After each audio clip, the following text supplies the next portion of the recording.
pessoa não tiver o mínimo conhecimento na área conceitual de segurança e defesa. É um desafio para a gente.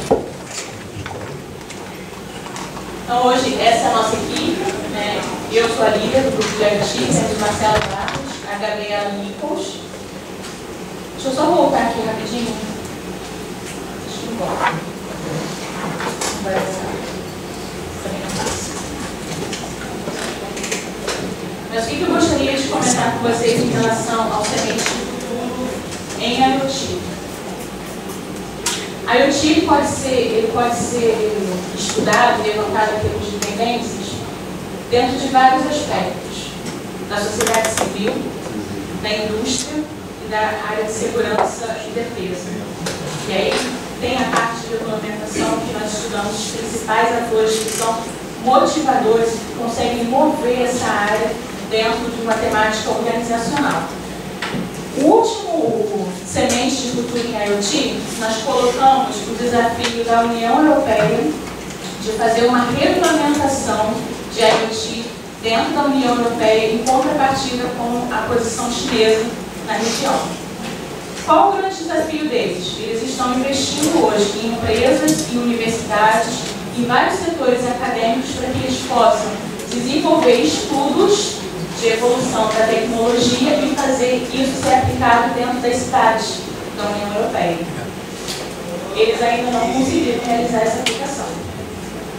Um outro cenário que foi levantado pelo grupo foi sobre a tecnologia verde, a utilização de dispositivos em IoT para fazer o monitoramento e fiscalização de águas, rios, mares e tudo mais. Se nós entendemos as águas jurisdicionais marítimas, AJB e nós brasileiros, águas jurisdicionais brasileiras, e nós entendemos que ter um dispositivo desse a nosso serviço, nós podemos acompanhar essa tendência e de alguma forma ver como isso pode ter uma aplicabilidade aqui no Brasil. É um desafio, e é um desafio de todos os grupos dentro do Semente de Futuro. Último slide.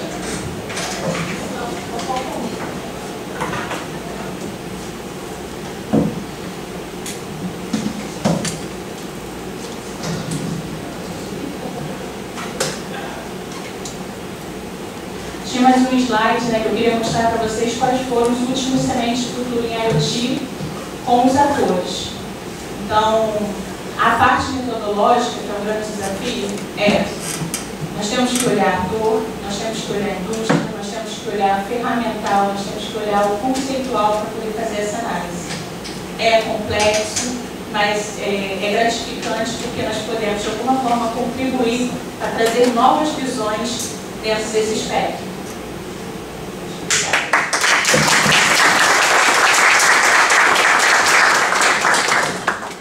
Obrigado, Ana. Passo a palavra agora para o Val, para ele falar um pouco do protótipo, do primeiro protótipo que a gente criou no Semente Futuro. Boa tarde, pessoal. Eu estou no projeto Procad desde 2021. Eu participei do curso inicial, a Patrícia aqui, você participou também, não é, Patrícia? Então, foi um grande aprendizado para mim, enquanto pessoa, enquanto estudante, quando faço doutorado aqui na EGM.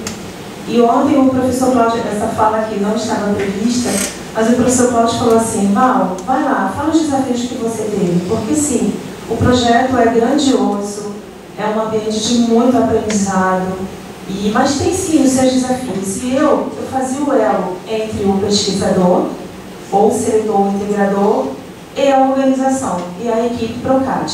Então eu vou pontuar alguns desafios aqui, recebidos por mim, Val, enquanto membro desta equipe. Então o curso Semente Futuro em Defesa, ele ocorreu entre setembro e outubro do ano de 2021. Nós tivemos 10 dias com especialistas, com peritos na área. Foi muito rico este curso, como foi falado ontem. A ideia do curso era dar uma padronizada no conhecimento, porque nós temos um projeto multidisciplinar, então tinham vários saberes. Então o curso era para dar uma padronizada. Então, a gente tem como lema sinalizar o futuro para defender o presente. Este curso foi ministrado na modalidade síncrona e assíncrona, e eu vou falar no slide seguinte, né, uma questão que é muito cara para todos nós nos dias de hoje, que é o tempo. Então, o curso ele demandava uma manhã inteira. Todo mundo era profissional, tem suas demandas e não conseguiam assistir o curso na modalidade síncrona. Então, nós disponibilizamos o curso na modalidade assíncrona e todos receberam o certificado. E esse já foi um desafio para a gente, porque o Procad, ele não tinha... Eu vou falar no momento seguinte, mas a gente estava no momento da pandemia também. Então, isso também foi um fator que dificultou muito. Mas, então, o curso foi ministrado em 10 dias, com especialistas. Foi muito rico, o curso de muito aprendizado, na modalidade síncrona e assíncrona. O perfil dos pesquisadores e alunos dos cursos, graduados, pós-graduados, mestres e doutores nas esferas civil e militar. E aí entrou a minha parte. Após a publicação, a entrega do protótipo do Ministério da Defesa, o professor Cláudio Correia sugeriu que nós publicássemos as matérias, porque ele demandou esforço, demandou tempo do pesquisador, então por que não dar visibilidade para essa publicação? Então, próximo, por favor. Então, entrou aqui o meu contato com os pesquisadores.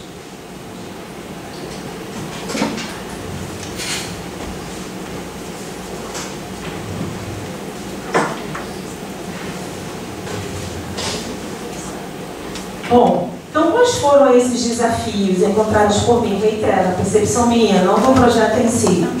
Nós estávamos saindo, né, de uma pandemia, onde questões emocionais elas influenciaram o papel e o impacto, né, em alguns pesquisadores. Então a gente teve que lidar com algumas questões, principalmente com relação ao prazo. A administração do tempo dos pesquisadores. Nós tínhamos prazo para publicação. E como o Bernardo acabou de falar, todos vocês, né, mesmo que não estejam aí no projeto, mas é de natureza voluntária. E todos nós temos as nossas demandas, como estudantes, como profissionais, na família, no nosso meio social. Então, como cobrar prazo para a entrega dos pesquisadores? Como cumprir? Porque o Bernardo, ele ficava me perguntando, Val, cadê? Já mandou? Eu, calma, já falei com o pesquisador.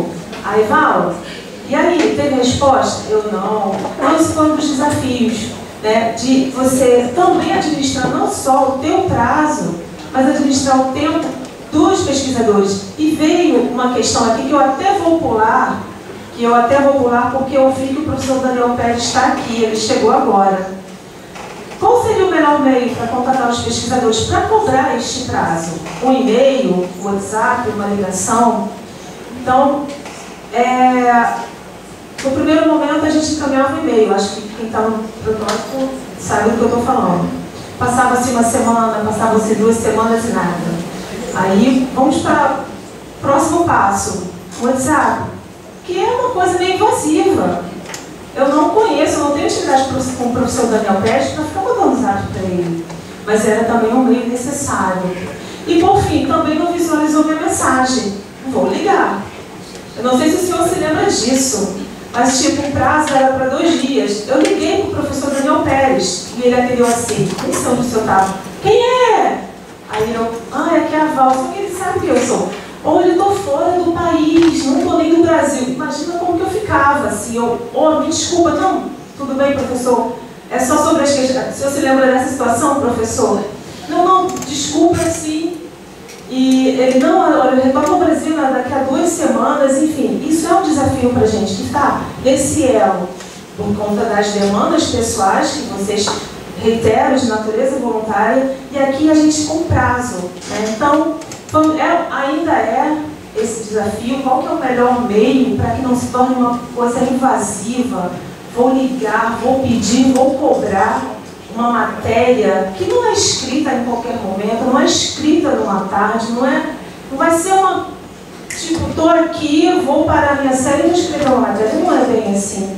Então, sim, esse é um desafio para a gente, essa questão. Outra que eu não sei os seletores, aqui tem alguns seletores, aqui também tem integradores, eu não sei como que foi a comunicação entre vocês, mas isso também ficou bem claro para mim, que havia uma falha na comunicação entre seletores e integradores. Havia uma ausência dessa... Porque, para quem não sabe, o Procad, a gente abarca pesquisadores do Brasil inteiro. Então, tem pessoas que nunca se viram. O contato é puramente virtual, o contato é puramente, às vezes, no grupo de WhatsApp. É por isso que a gente acha tão importante e necessária esses eventos aqui, porque esse contato é você conhecer. Então, também foi um desafio. E o Bernardo já pontuou isso, mas eu vou falar. Nós tínhamos o Bernardo desenvolveu, criou um modelo de formatação. Só que aí, e é normal, é da natureza humana. Se eu escrevo uma matéria, eu tenho meu jeito de escrever, eu tenho minha estética na hora da escrita. Só que isso também, como você vai mudar? Imagina eu receber uma matéria de um doutor, eu vou mudar, como? O que eu faço? Aí eu ligava ao professor, o que eu faço? Bernardo, o que a gente faz? Então, outro desafio que a gente encontrou, inclusive, eu assim coloco à disposição, eu sei que muitos aqui não participaram do protótipo 1, não entendem, talvez ainda, espero que vocês conheçam, o papel do seletor integrador, mas se tiver sugestões, porque isso é importante, valioso para a gente, não é, Bernardo? É valioso para a gente. Então, assim, essas questões aqui que eu julgo que foram mais desafiadoras para mim, porque eu estava justamente nesse elo, nesse contato entre o pesquisador, o seletor integrador e a equipe aqui Procad. Mas mesmo com todos esses desafios aqui, em que eu reitero, é uma percepção pessoal minha, não representa o Procad, eu falo para vocês que não sobrepõe o tanto de conhecimento que eu adquiri ao longo desses 2 anos e meio. A minha rede de contatos, o meu network, de ter conhecido pessoas assim, absolutamente com saberes diferentes, mas que somam muito. Então, mesmo com todos esses desafios, não sobrepõe toda a experiência positiva que eu tive e que eu tenho aí ao longo deste caminho. Que venha o próximo, né, professor? Que venha o próximo, né? E, professor Daniel, não vou ligar mais para o senhor aí. Tem todo o direito. E é isso. Boa tarde. Eu passo a palavra agora para o último palestrante, virtual, Janique. Já nos ouve, Janique? Ele está me ouvindo? Estamos sim. Vou compartilhar minha tela.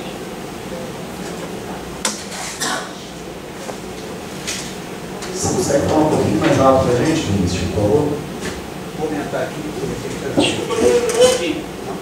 Você consegue falar um pouquinho mais alto? Se você puder falar no microfone, por favor, está meio picotado o áudio. Está perfeito. Pode continuar. Pode começar? Tá ok, então.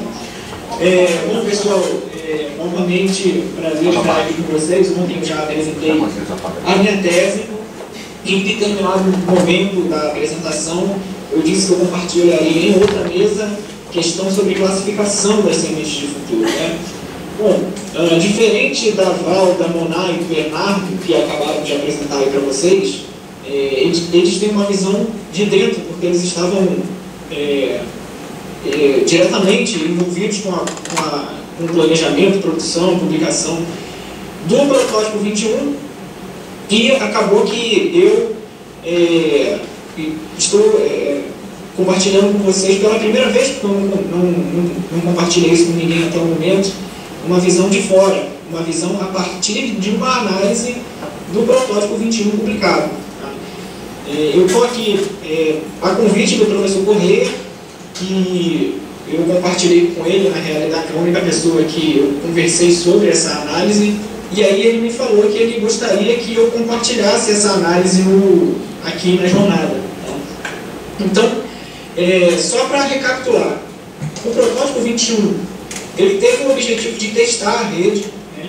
Não necessariamente de produzir boas sementes, foi um teste da rede. Né? Mas, mesmo sendo um teste da rede e não da capacidade de gerar sementes, eu analisei essa rede tá? Porque eu gostaria de identificar nessas sementes produzidas pelos professores, pelos participantes, as dificuldades que eles tiveram. Quer dizer, as dificuldades que as publicações demonstravam que eles tiveram. Tá? E aí participaram de 60 peritos, que produziram 45 matérias, e foram essas 45 matérias que eu parti para fazer a análise. Tá? E essas 45 matérias, os peritos foram demandados a escrever um título, informando uma única semente de forma resumida, uma descrição contextualizando essa semente e informando os motivos para a classificação. A classificação propriamente dita, que seria dizer se é uma tendência, se é uma incerteza, se é uma surpresa inevitável, enfim, todas aquelas classificações que eles tiveram acesso durante o curso preparatório, que já foi citado aqui.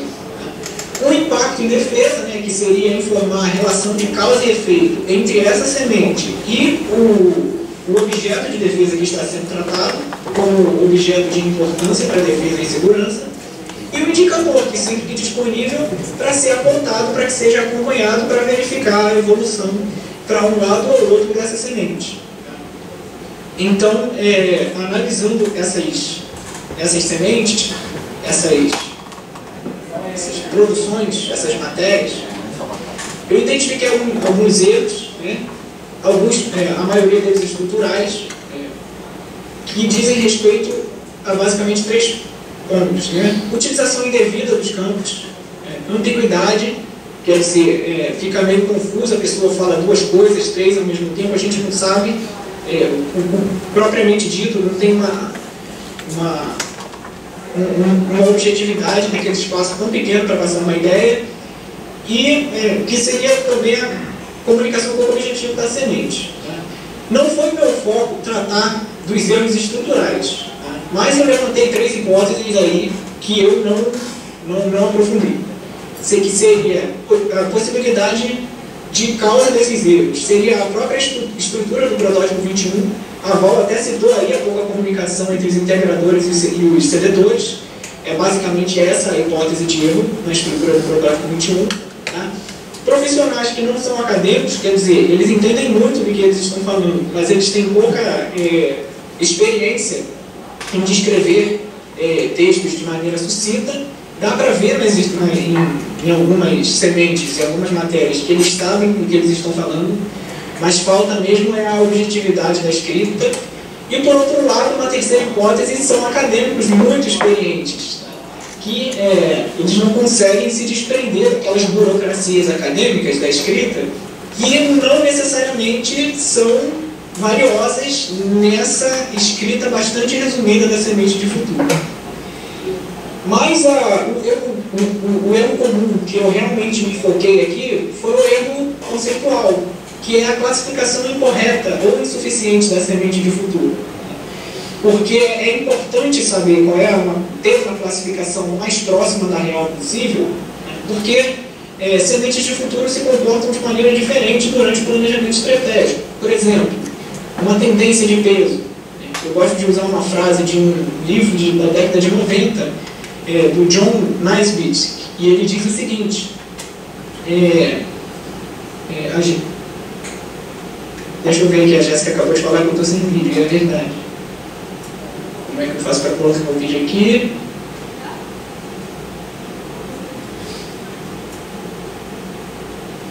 Eu não estou vendo o botão. O seu nome está lá em cima, Luiz. Se tivesse por lá, Luiz. Você está clicando na janela. Vocês estão me vendo agora? Agora sim. Agora sim. Desculpa então, hein, pessoal. Mas voltando aqui, então. Eu foquei a minha análise nos erros conceituais, que é importante a gente saber, mais ou menos, quer dizer, saber a classificação mais próxima da realidade, porque uma tendência, quando a gente classifica uma tendência, por exemplo, uma tendência, e eu estava indo citar o John Naisbitt, um livro dele da década de 90, uma tendência, assim como cavalos, é mais fácil de guiar em direção que eles já estão indo. Tá? Então a gente não vai gastar esforço, recurso para tentar mudar uma tendência. Por outro lado, uma incerteza, ela é o cerne da lógica de um cenário. é em cima dela que a gente vai tentar formular uma estratégia. Uma surpresa inevitável, a gente sabe quando vai acontecer, mas a gente não sabe quando, a gente cria um plano de emergência. Então, dependendo da classe, a gente toma uma atitude diferente. Por isso, a importância de classificar e de tentar identificar da maneira mais próxima da realidade qual é a real classificação da semente. Então, eu tentei buscar na literatura que elementos mínimos precisam estar presentes no argumento dessas sementes para que ela seja corretamente classificada. E aí, vamos lá. É muito difícil buscar na literatura esse tipo de coisa, porque as pessoas, por exemplo, tendências, elas nem se dão ao trabalho de classificar, de definir o que é uma tendência. Tendência é uma tendência. Então, essa é uma busca mais ou menos indireta. Eu não consegui procurar o que é uma tendência. Eu tive que buscar artigos que afirmavam utilizar alguma semente de futuro, que afirmavam que seu estudo era um estudo prospectivo. Só nessas 4 revistas eu encontrei 3.355 artigos.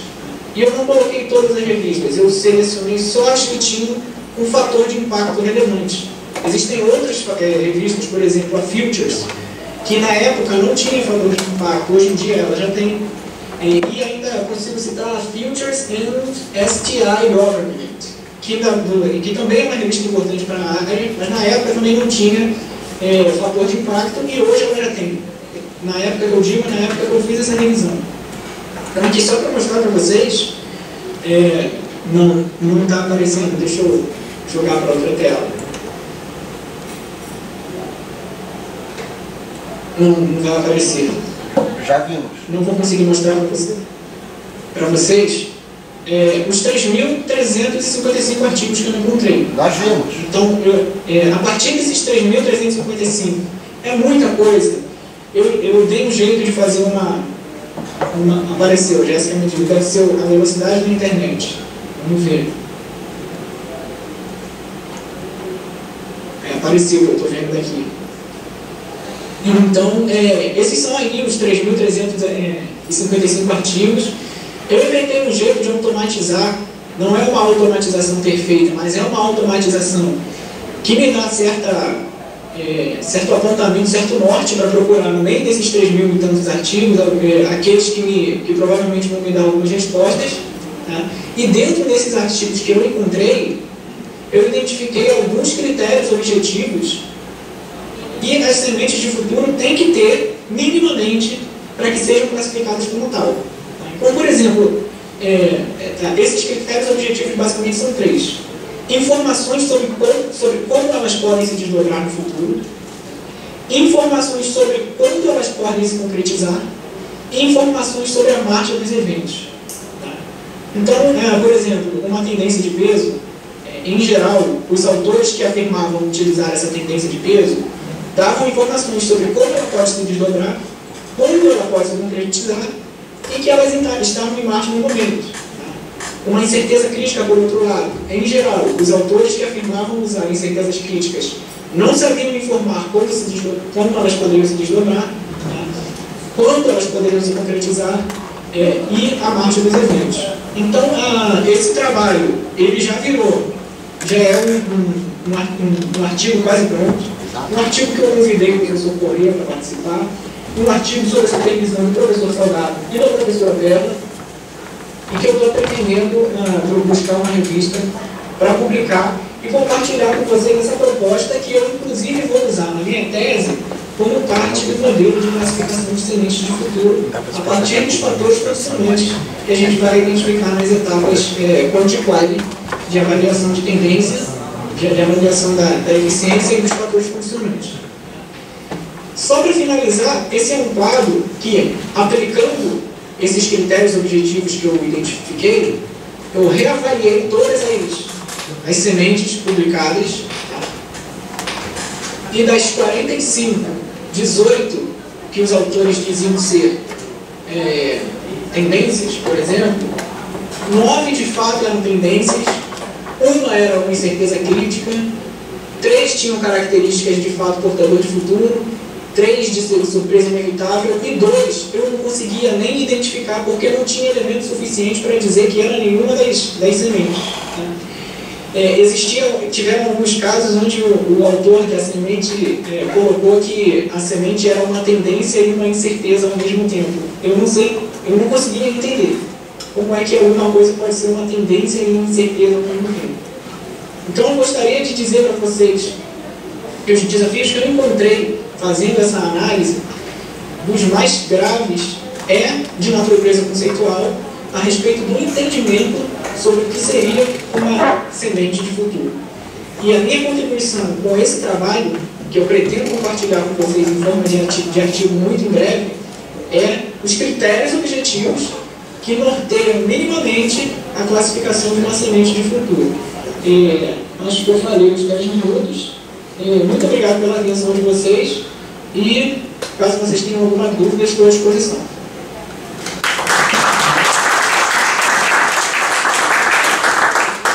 Agradecer a todos os produtores. Nós vamos agora dar prosseguimento às outras linhas que serão simultâneas. Só o último desafio, né? Que eu acho que eu... Se vocês estiverem falando, eu não estou ouvindo porque o telefone está o microfone está. Agora foi, calma aí. Depois já dei